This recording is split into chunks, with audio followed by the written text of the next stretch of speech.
So 2025 has exposed a lot of politicians for selling out Americans, and people have never been more awake to how fake and disconnected some of these guys really are. But out of everyone getting called out this year, nobody got embarrassed the way Ted Cruz did. And the crazy part is, he just keeps embarrassing himself even more. It all started with that viral interview where he basically exposed himself without even realizing it. Growing up in Sunday school, I was taught from the Bible, those who bless Israel will be blessed, and those who curse Israel will be cursed. And from my perspective, I want to be on the blessing side of things. Of those who bless the government of Israel? Those who bless Israel is what it says. It doesn't say the government of, it says the nation of Israel. So that's in the Bible. As a Christian, I believe that. Where is that? I can find it to you. I don't have the scripture off the tip of my, you pull out the phone and use the Google. It's in Genesis. But so you're quoting a Bible phrase. You don't have context for it and you don't know where in the Bible it is, but that's like your theology? I'm confused. What does that even mean? Tucker. I'm a Christian. I want to know what you're talking about. Okay. Where does my support for Israel come from? Number one, because biblically we're commanded to support Israel. But number two, hold on. I'm not holding on. Hold on. You're a senator and now you're throwing out theology and I am a Christian and I am allowed to weigh in on this. We are commanded as Christians to support the government of Israel? We are commanded to support Israel. And what does that mean, Israel? We're told those who bless Israel will be blessed. Hold on, define Israel. This is important. Are you kidding? This is a majority Christian country. Define Israel? Do you not know what Israel is? That would be the country you've asked like 49 questions about. So that's what Genesis, that's what God is talking about. The nation of Israel, yes. So is that the current borders, the current leadership? He's talking about the political entity called Israel? He's talking about the nation of Israel. Yeah, nations exist, and he's discussing a nation. A nation was the people of Israel. Is the nation They're the God's descendants of referring Abraham. to in Genesis, is that the same as the country run by Benjamin Netanyahu right now? Yes. It is. Okay. And by the way, it's not run by Benjamin Netanyahu as a dictator. It's a democratic country that elected. He's the prime minister. Right. What? But just like, America is the country run by Donald Trump. No, actually, the American people elected Donald Trump. The same principle is there. This is silly. I'm talking about the political entity of modern Israel. Yes, and that is You believe Israel. That's what God was talking about in Genesis. I do, but that country's existed since when? For thousands of years. Now, there was a time when it didn't exist, and then it was recreated just over 70 years ago. I'm saying, I think most people understand that line in Genesis to refer to the Jewish people, God's chosen people. That's not what it says.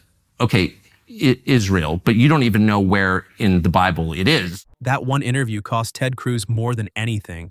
Before that, a lot of people in the Republican base still respected him. But after that clip went viral, people started seeing him differently. They felt like he showed what he really stands for, and it didn't look like he was fighting for the Americans who actually vote for him. And instead of stepping back for a bit and trying to fix the damage, he's somehow making everything worse. Now he's going after anyone who questions anything about Israel. Here he is attacking a group of young people just for asking basic questions about Israel. And honestly, it's one of the most pathetic things I've ever seen him do.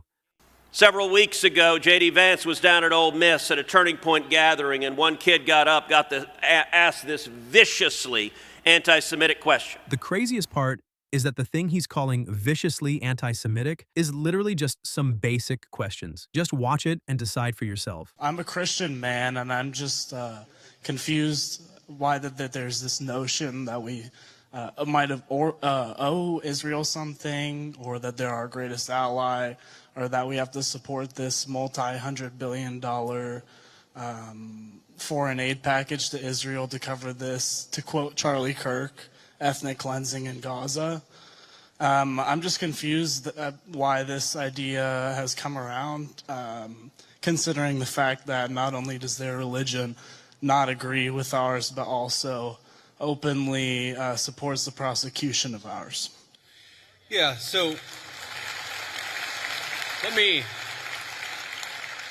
let's say a few things about this. First of all, when the President of the United States says America first, that means that he pursues the interests of Americans first.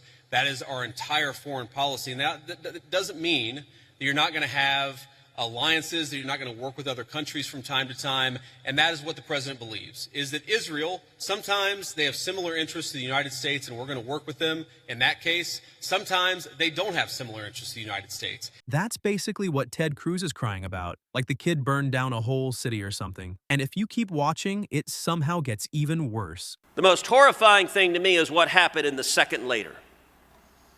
which is the crowd erupted in applause.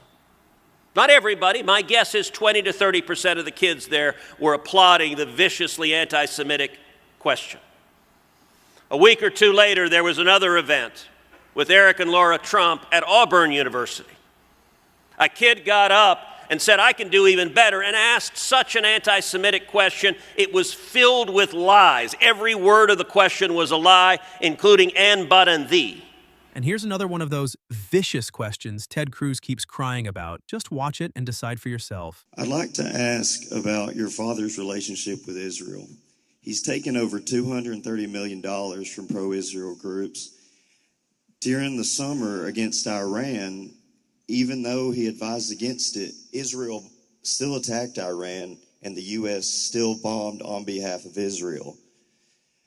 Your father's frustrations with Netanyahu have been made clear when he cursed on national TV over the situation.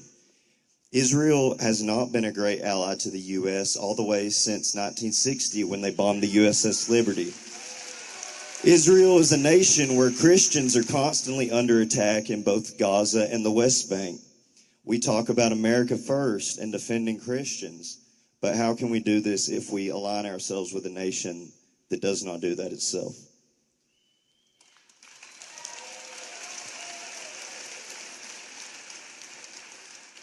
There's no question my father's had frustration. In fact, I think he's had frustration throughout the whole conflict with both sides. At the same time, make no mistake, you have a nation that is chanting death to America every single day on the streets of Tehran.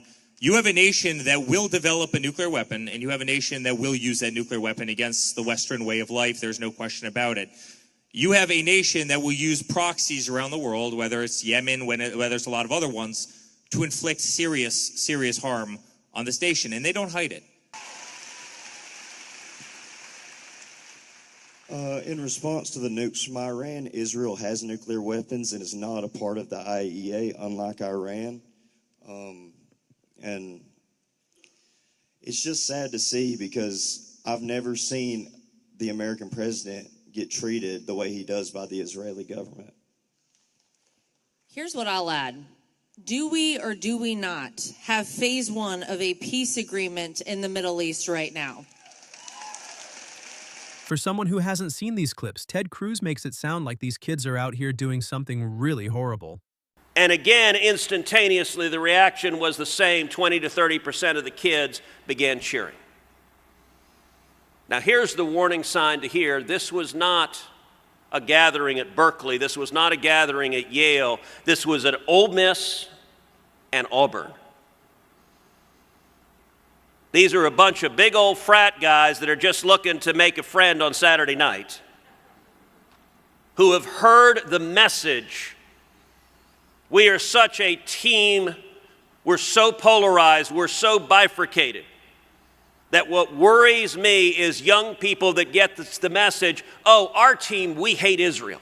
He's losing it because young people aren't buying everything politicians try to push on them anymore. They're actually thinking for themselves, and that's what they hate.